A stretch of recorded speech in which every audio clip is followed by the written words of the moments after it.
Greetings, Watch Turds. Today, something a little different. Jake talks about his Sea Dweller 43. It's a longer video than usual, but it's quite interesting. I encourage you to watch till the end. Sit back and enjoy.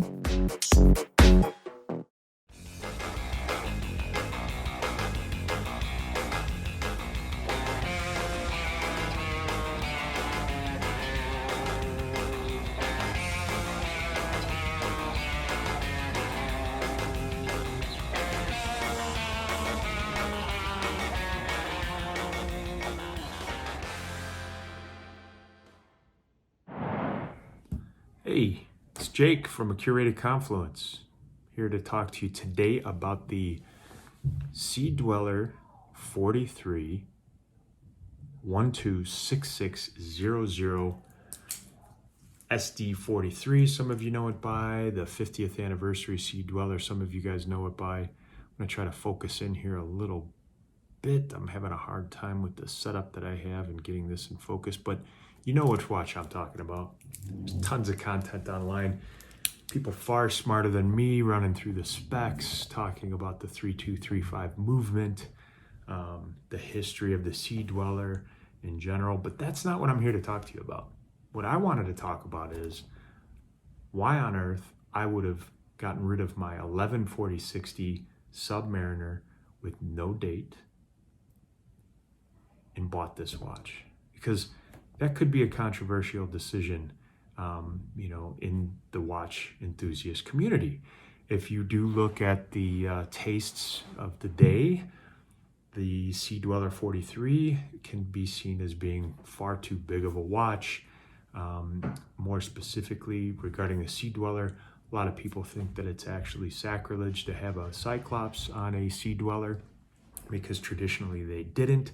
Folks, I gotta say that I would trust that Rolex would have had the Cyclops on the watch back in '67 if it were technically feasible at the time. So I kind of went against the grain here. Oftentimes I find myself, when it comes to menswear or when it comes to watches, when everybody zigs, I zag. I don't know if that's just because I'm a contrarian by nature. That's something that I've come to realize about myself as I've gotten older, or if it's just because, I simply, have different taste. Don't know. But this watch, for me, is a superior watch to the Submariner, at least the previous generation Submariner, for a lot of different reasons. One reason, for me, is that it is more aesthetically pleasing, in my opinion, due to the thinner lugs transitioning to a wider bracelet. I also love the vintage inspired single red line of text. I think that is so classic. I had wondered if they were going to do it on the new Submariner release last year in 2020. But I really love the fact that they only did it on the steel Sea Dweller. To me, that's cool. It's subtle. Something that pops off the dial for me. Makes me think about one of those classic 1680s from the late 60s, early 70s. It just, to me, looks fantastic. It makes me smile, right? I love the story of the Sea Dweller too. Overall, I love the fact that, it's more or less the special ops version of the Submariner. I love the fact that the early prototypes were, given to Comex to test in saturation diving. I like that history. I like the fact that it's just kind of like the Navy SEALs of the Submariner line. I think that that's kind of a neat thing, right?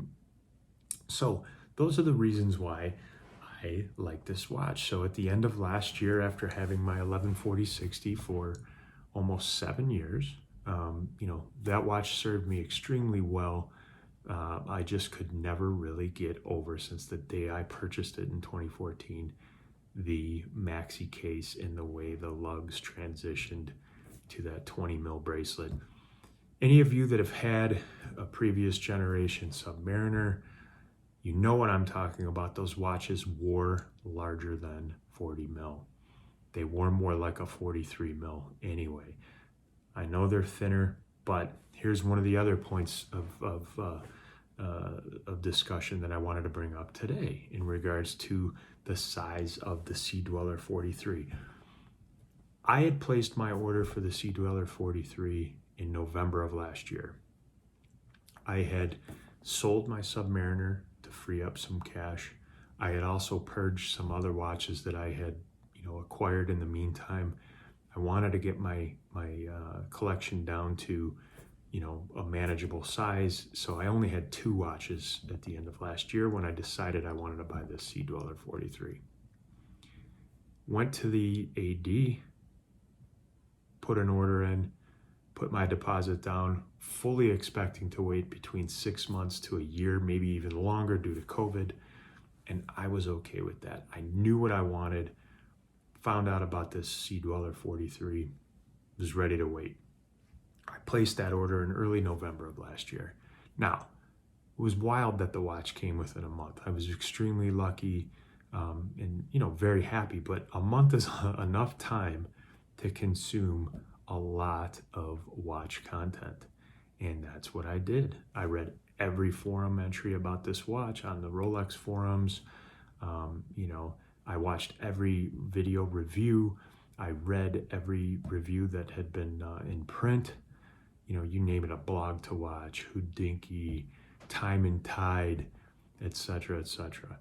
Both to validate my purchase and also to, kind of just see what everybody thought. I started to get nervous over time because I was starting to see a lot of reoccurring themes. Diameter of 43 mil, far too big. Thickness of the watch, way too much. It was over 15 mil thick. People were talking about the Cyclops on a Sea Dweller being just wrong.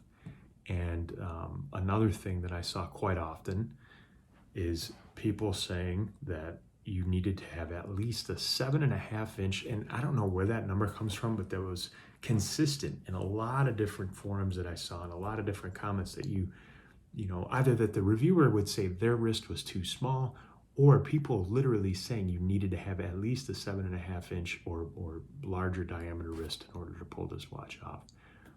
Don't know where that number came from, but I started to really doubt, my decision. I'm sitting there thinking to myself, wow, I just got rid of an 1140-60. Well, much of the watch community and even people that are not really watch enthusiasts are going bananas over the Submariner.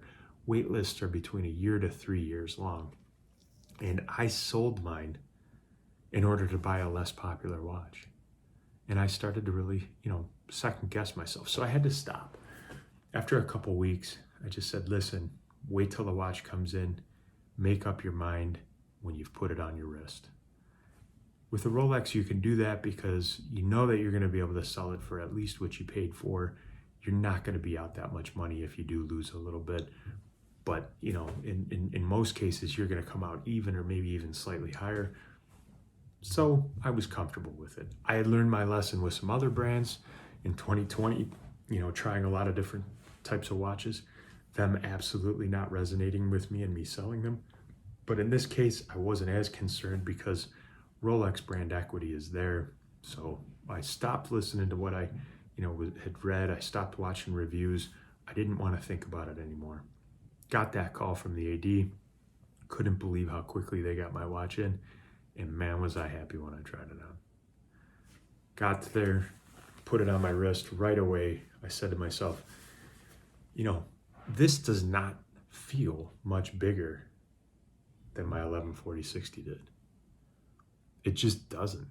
And, I know that this view kind of skews the perception of this watch and the way it wears on my wrist. It might look a little bit big, but I can tell you, and there's a shot, down the barrel, as they say, it doesn't sit that tall. It's not as proud as some other watches, right? It kind of sits down on the wrist a little lower than the specs would tell you. And interestingly enough, fits under my cuff with no issue. And this is just a standard Brooks Brothers button-down shirt for reference. Nothing crazy. It's not a custom-made shirt to fit over my watch. I was in love. The size was great. The way it looks is deceptively smaller than it actually is because of that lug transition. Those thinner lugs transitioning to a wider bracelet makes the watch look more balanced and actually, in my opinion, wears at least the same size, if not maybe a little smaller than the 1140-60. I know the 1140-60 was not as tall, but it doesn't bother me, guys. You know, I kind of like the fact that, like I said before, that this is a Submariner on steroids, right? So one of the things that, you know, I've noticed, I've been a watch enthusiast for quite a while, but I've really, like a lot of you, you know, since the pandemic, been way more into it because I've had a lot more time to read the content that's been out there. I've been introduced to a lot of fantastic resources for this hobby, right? And one thing that I will say is that it's a double-edged sword. It's great to have all that information available, but do not let that information make up your mind if you're on the fence about a watch before you try it on. And I know that that's not possible all the time. You know, not all of us live in a city where you have authorized dealers for, you know, every single major brand that you might be interested in. Now there are so many different micro brands as well. Sometimes you do have to kind of just walk the plank and you know, just go out on a limb and buy a watch before you've ever tried it on. I would highly suggest, however, if you're on the fence, if it's a purchase that was as important as this one or as significant as this one, I mean, you know, I'm blessed to be able to have this watch. It's not by any means it was not a flippant purchase. It was something that I thought about quite a bit. You know, I got rid of a watch that was on my wrist, you know, 24/7 for about 7 years in order to buy this watch. And if you're making that type of a purchase, don't let your mind be made up online. Try the watch on. You'd be surprised. You know, and I'm very grateful too, because I fell into the trap for many years of thinking my wrist was so small. I needed a smaller diameter watch. I didn't like the trend in the industry toward larger watches. You name it, you know, I used to say it and think it. But, you know, I don't think that this watch is excessive in size by any means. It wears quite comfortably, and I think, you know, doesn't look too big on me. And guys, my wrist is only 6 3/4 inches in diameter. And I know that that doesn't mean anything because my wrist might be a bit flatter than some other people that have a 6.75 inch diameter wrist. And that's the point. You can't just say the diameter of a watch as written is too big for me to wear. Don't fall into that trap. If you're interested in a watch, try it on if at all possible before you make a decision. Look, big watches aren't for everybody aesthetically. I understand that. Some people prefer a slimmer watch. Some people prefer a smaller diameter. That is fantastic. But what I will say is this idea of what it takes to pull a watch off as far as your dimension of your wrist or the circumference of your wrist, throw what you read out the window. That doesn't mean anything. You can pull off a watch if you like the watch, if you're comfortable in it, if you don't think about it, if it makes you smile, you can pull it off. My wife has extremely small wrists in comparison to mine, and she has a 43.5 millimeter Oris Aquis, right? If you looked at that on paper, her wrist circumference versus the size of the diameter of that Oris, you would think it was absolutely ridiculous for her to purchase that watch. In fact, it looks fantastic on her, and she loves it and makes her smile so she could pull it off, okay? So that's my point, guys. That's why I would get rid of what is right now maybe arguably the most popular watch in the world in order to free up some space to purchase a watch that a lot of people in the enthusiast community consider to be far too big, a watch that's in far less demand than the Submariner. But the lesson that I learned that I hope that a lot of you will, learn or consider, and it'll open up your horizons as to what you feel that you can pull off, in a watch, is to try something on if in doubt. So that's what I wanted to talk about today, guys.